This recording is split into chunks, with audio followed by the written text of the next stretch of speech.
మధు. ఏంటన్నా? ఏంటది?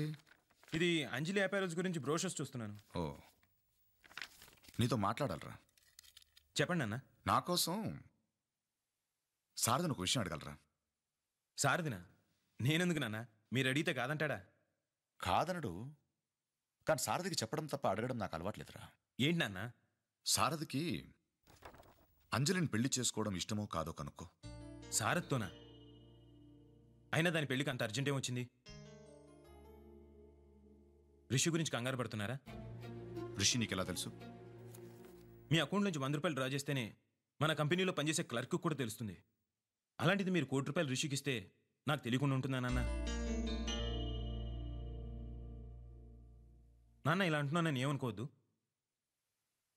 దానికి వాడే కరెక్ట్. ఎందుకు కరెక్ట్ అంటే అంజలిని ప్రేమించే విషయంలో మీకు వాడికి చాలా పోలికలున్నాయి. చిన్నప్పుడు అది స్వీట్ తినాలనుందని ఏడిస్తే అర్ధరాత్రి షాప్ తెప్పించి స్వీట్స్ పట్టుకొచ్చారు. రిషి కూడా అంతే. అది సముద్రం చూడాలనుందని అడిగిన గంట తర్వాత బాంబేలో సముద్రం దగ్గర కూర్చోబెట్టాడు. దానికోసం వాడు గొలుసు తాకట్టు పెట్టాడు. నా భయం కూడా అదేరా. రేపు పెళ్ళాయాక అది మద్రాసు చూడాలందంటే దీని మెడలో ఉన్న మంగళసూత్రాన్ని తీసుకెళ్లిపోతాడు. వాడికి ప్రేమించడం ఒక్కటే తెలుసు, బాధ్యత తెలియదు. అందుకే అంజలి నాకు తెలిసిన సారథికి ఇచ్చేద్దామనుకుంటున్నాను. అంజలి వచ్చే పుట్టినరోజుకి ఏ గిఫ్ట్ ఇవ్వాలా అని ఈ పుట్టినరోజు నుంచి ఆలోచిస్తారు మీరు. కూతుర్ని ఇంత ప్రేమించే అయినా ఎలాంటి వాడికి ఇచ్చి పెళ్లి చేస్తారా అని తెగ ఆలోచించేవాడిని. బట్ మీకు ఎలాంటి అల్లుడు కావాలో ఇప్పుడు అర్థమైంది. అత్తారి ఇల్లుంటే అంజలి ఇంట్లో ఉండదు. కాబట్టి వాడికి నాది అనే ఇల్లు ఉండకూడదు, నా వాళ్ళు అనేవాళ్ళు ఎవరు ఉండకూడదు. వాడికి ఉద్యోగమో వ్యాపారమో ఉంటే ఫ్యూచర్లో నీతో పడకపోతే పెళ్ళాన్ని తీసుకొని వెళ్ళిపోతానంటాడు. కాబట్టి వాడికి సొంతంగా బతికే ఛాన్స్ ఉండకూడదు. సింపుల్గా చెప్పాలంటే వాడు మీలా ఉండకూడదు.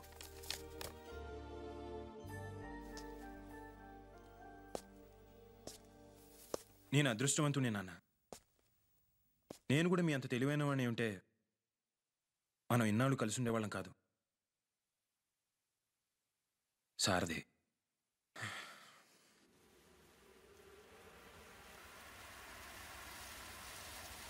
సోమవారం ఉదయం 10:42 నీకు నాకు పెళ్ళి. ఈ పెళ్ళి నీకు ఇష్టం లేదని నాకు తెలుసు.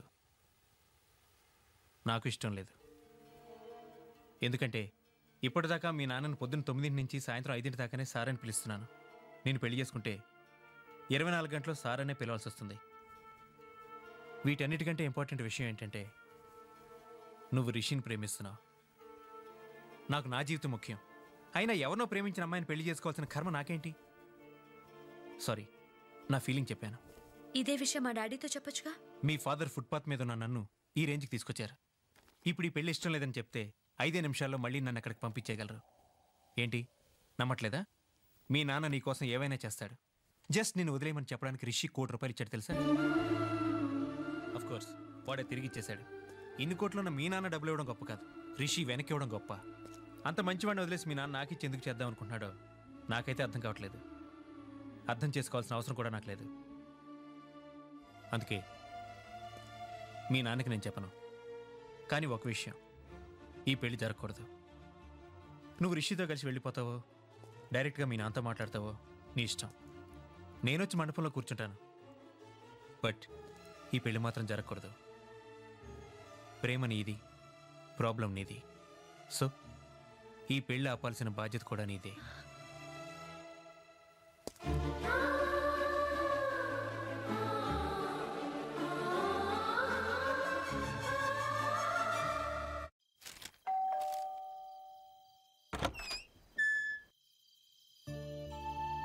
ఏంటమ్మా ఈ టైంలో వచ్చావు?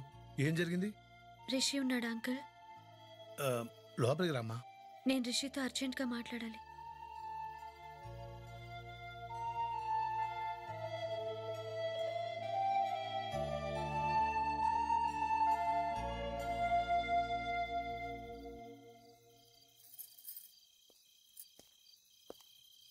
ఏంటి అంజలి?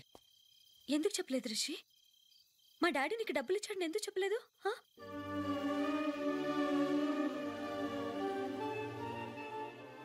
చాలాసార్లు చెప్పాలనుకున్నా అంజలి. అసలు ఆ విషయం చెప్దామని అన్నవరం వచ్చాను. కానీ ఇక్కడ గుళ్ళో మీ ఇద్దరిని చూశాక నేను తప్పు చేస్తున్నా అనిపించింది. మీ నాన్న నీ ప్రేమను కొనడానికి డబ్బులు ఇవ్వలేదు అంజలి. నేను ఎంత ప్రేమిస్తాడో చెప్పడానికి ఇచ్చాడు. ఆయన దృష్టిలో నీ కోసం కోనేట్లు వేసిన 10,000 నాకు ఇచ్చిన ₹1,00,00,000 రెండు ఒకటే. అంటే సారథ్తో నా పెళ్లి చేయాలనుకోవటం కూడా నా మీద ప్రేమేనా? అంజలి నేనంటే ఆయనకి ఎంత ఇష్టమో నాకు అనవసరం. నీకు ఇష్టమా కాదా అనేదే నాకు ముఖ్యం. మనిద్దరం పెళ్లి చేసుకోవాలి, ఇప్పుడే, ఇక్కడే. అందుకే నేను ఇంట్లోంచి వచ్చేసాను. మీ నాన్న ఏడిస్తే నన్ను మర్చిపోతావు. అదే ఆయన తప్పు చేశాడని తెలిస్తే నా దగ్గరికి వచ్చేస్తావు. కరెక్ట్ కాదు అంజలి. ఒక మనిషిని మనం ప్రేమిస్తే వాళ్ళు చేసే తప్పును కూడా మనం క్షమించగలగాలి, లేదా వాళ్ళని ప్రేమించలేదని ఒప్పుకోవాలి. ఇప్పుడు ఈ క్షణం నువ్వు నన్ను పెళ్లి చేసుకుంటా అన్నదే నా మీద ప్రేమతో కాదు, మీ నాన్న మీద ఉన్న కోపంతో. ఈ కోపం 10 నిమిషాలు తగ్గిపోతుంది అంజలి. కానీ మనం చేసుకునే పెళ్లి మాత్రం జీవితాంతో ఉండిపోతుంది.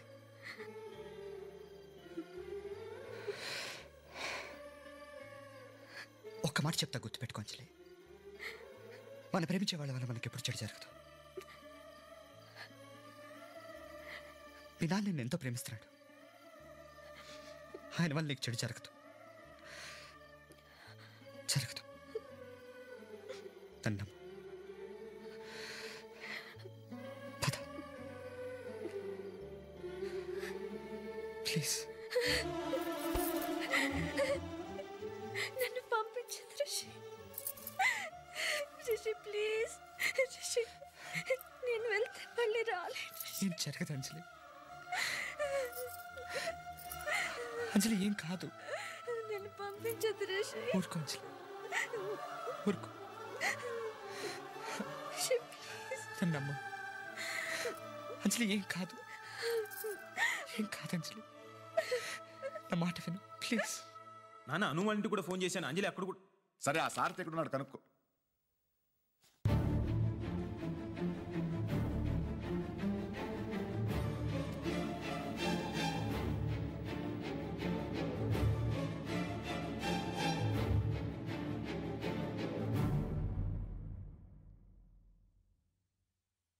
లోపలికి వెళ్ళి అంజలి.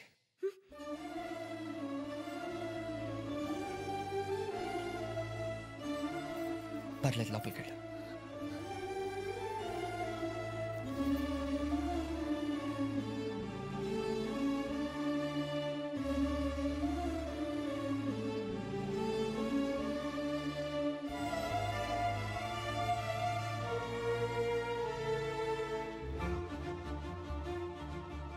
నేను మీకు భయపడి మీ అమ్మాయిని ఇక్కడికి తీసుకురాలేదు. అర్ధరాత్రి నా ఇంటికి వచ్చిన ఆడపిల్ల ప్రేమను అవకాశంగా తీసుకుని పెళ్లి చేసుకోవడానికి సిగ్గుపడి తీసుకొచ్చాను.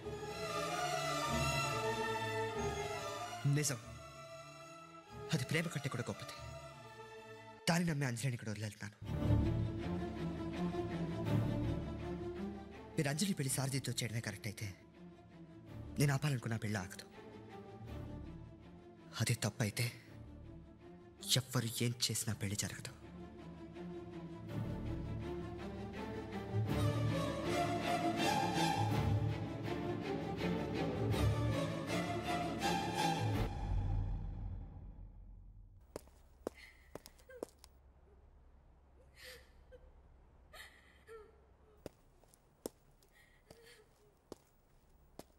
నాన్న, చిన్నప్పటి నుంచి దానికి ఏది ఇష్టం అంటే అది ఇచ్చారు. మరి ఇప్పుడు రిషి ఇష్టం అంటే మాత్రం ఎందుకు నాన్న వీడికి ఇచ్చేస్తున్నారు? అది అలా ఏడుస్తుంటే జాలనిపించట్లేదు మీకు? చిన్నప్పుడు స్కూల్కి వెళ్తూ పిల్లలు ఏడుస్తారు. అలాంటి జాలిపడి చదువు అనిపించేస్తామా? వెళ్ళి రిషిని తీసుకురా. నాన్న, సరిగ్గా ముహూర్తం టైంకి వాడి ఇక్కడ ఉండాలి.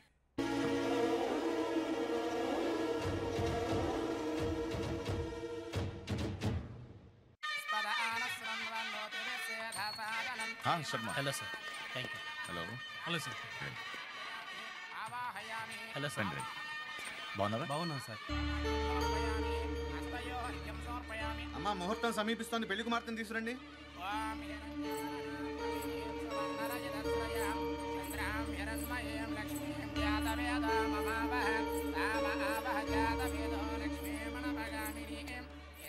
హిరణ్యం విందేయం గామస్వం పురుషాణహం అశ్వ విశ్వపూర్వాం రథమధ్యామస్తి నాథ ప్రబోధినీం శ్రియం దేవీమభప్పయే శ్రీయన్మాం దేవీం దిశరాం మహాగణాధిపతయే నమః మాంగళ్యగౌరీ దేవతాభ్యో నమః ఛాయామి ధ్యానం సమర్పయామి ఆవాహయామి ఆవాహనం సమర్పయామి సావధాన సుముహూర్త సావధాన శుభలగ్న సావధాన ధ్రువంతే రాజా వరుణో ధ్రువం దేవో బృహస్పతి సావధాన సుముహూర్త సావధాన శుభలగ్న సావధాన మాంగళ్యం తంతునానేన మమ జీవన హేతునా కంఠే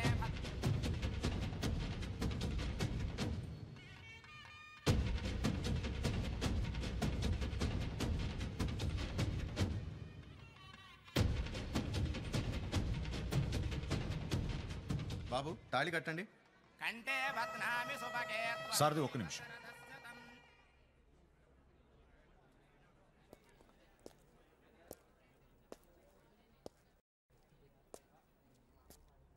ఏంటది?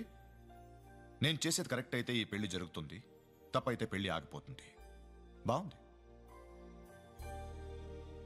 నువ్వు ఈ పెళ్లి చూడాలి. నేను చేసేది కరెక్ట్ అని నువ్వు ఒప్పుకోవాలి. అంజలికి నువ్వు సరిపోవని నీ అంతటి నువ్వే తెలుసుకోవాలి. అందుకే నిన్ను ఇక్కడ పిలిపించాను.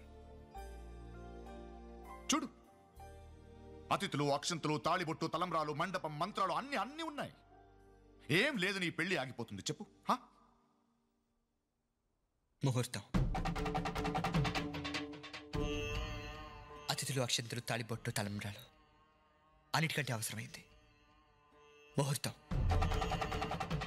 ఎవరికైనా శుభలేఖలు ఇవ్వగానే ఎంత కట్నం ఇస్తున్నారు, ఎంత ఖర్చు పెడుతున్నారని అడగరు. ముహూర్తం ఎన్నింటికని అడుగుతారు. ఈ పెళ్లికి అదే లేదు. మీ కూతురు ప్రతి పుట్టినరోజుకి రాత్రి 12ంటికి ఒక్క నిమిషం కూడా అటు ఇటు అవ్వకుండా సరిగ్గా 12ంటికి ఫోన్ చేసి విష్ చేసే మీరు ఈ పెళ్లికి మాత్రం ముహూర్తానికి ఆశీర్వదించలేకపోతున్నారు. పుట్టినరోజు ప్రతి సంవత్సరం వస్తుంది సార్, కానీ ఇది మాత్రం లైఫ్లో ఒకసారి వస్తుంది. పంతులు గారు, ముహూర్తం ఎన్నింటికి? 10:42 సుముహూర్తం. ఇప్పుడు టైం ఎంత అయింది? పర్లేదు చెప్పండి. 10:45. అంకల్, మీరు అనుకున్న ముహూర్తానికి ఇప్పుడు జరగలేదు. 3 నిమిషాలు ఆగింది. నేను ఆపలేదు, మీరే ఆపారు. అంటే మీరు చేస్తున్న తప్పు అని మీరే ఒప్పుకున్నారు. మీరు ఇప్పుడు కూడా తాళి కట్టించి పెళ్లి చేసి అనిపించుకోవచ్చు, కానీ లైఫ్ లాంగ్ మీ కూతురు మెళ్ళ మంగళసూత్రం చూసినప్పుడల్లా మీ తప్పు మీకు గుర్తొస్తూనే ఉంటుంది. ఒకసారి మీరే చెప్పారు, పెళ్లి చేసుకోవాలంటే చాలా మందికి వెడ్డింగ్ కార్డ్స్ ఇవ్వాలి, నీకు అంత స్తోమత లేదు అని. కానీ పెళ్లి చేసుకోవడానికి శుభలేఖలు కొట్టించడానికి డబ్బులు అక్కర్లేదు సార్. పేట్ల మీద మన పక్కన కూర్చునే అమ్మాయి మనసులో చోటు ఉంటే చాలు. ఈ రేంజ్లో పెళ్లి చేసుకునే డబ్బులు నా దగ్గర లేవు, ఇప్పట్లో సంపాదించలేను కూడా. నేనే కాదు, నాలాంటి చాలా మంది కుర్రాల పరిస్థితి కూడా అయితే ఏం చేస్తాం? ప్రేమించే వయసులో పోషించే శక్తి ఉండదు, పోషించే శక్తి వచ్చేసరికి ప్రేమించే టైం ఉండదు. నేను ఇదంతా మాటలతో మిమ్మల్ని ఒప్పించడానికి మాట్లాడలేదు. మాటలతో అవతల వాడిని ఒప్పించడానికి నేను నమ్మను. బట్ ఒక్క విషయం సార్, మనం తప్పు చేస్తాం, రైట్ చేస్తాం మనకు తెలుస్తుంది. మన ఒక్కరికే తెలుస్తుంది. మీకు తెలుసు, మీకు తెలుసు.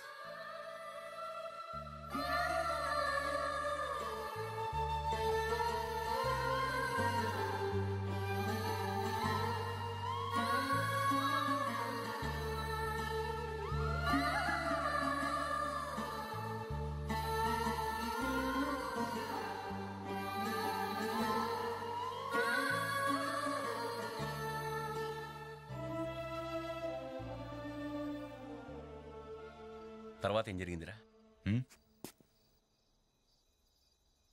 ఏం జరగలేదు. ఎవరు ఏం మాట్లాడలేదురా. నా భార్య, నా కొడుకు, సారథి ఎవరు ఏం అనలేదు. నిశ్శబ్దం, భయం వేసేంత నిశ్శబ్దం. కనీసం నా కూతురు ఏడుపు కూడా వినిపించలేదురా. అబ్బూ, నా కూతురు కళ్ళల్లో నా మీద ప్రేమ చూశానురా. వాటి కోసం కన్నీళ్లు చూశాను. కానీ ఆ రోజు నా మీద కోపం చూశానురా. నా అంచు కళ్ళల్లో నా మీద కోపం. చేసేసాను రా, వాళ్ళిద్దరికి పెళ్లి చేసేసాను. చేసేసాను అంతే. ప్రేమరా విషయం అదెంత పనైనా చేయిస్తుంది. చివరికి మన పిల్లల సుఖం కోసం మనం వాళ్ళని కూడా వదులుకునేలా చేస్తుంది.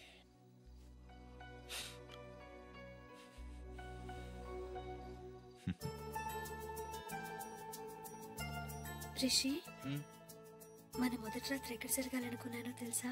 తెలీదు. చలికాలం.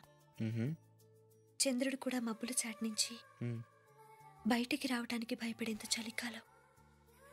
ఆరు బయట దూరంగా మంచు కొండలు, గాలి కూడా మన మధ్య రాలేనంత దగ్గరగా నువ్వు. అలాంటి చోటైతే. ఏంటి ఆలోచిస్తున్నావు? ఏం లేదు, ఇప్పుడు సడన్ గా కులు మనాలి తీసుకెళ్లాలంటే ఏం తాగట్టు పెట్టాలా అని ఆలోచిస్తున్నాను. రిషి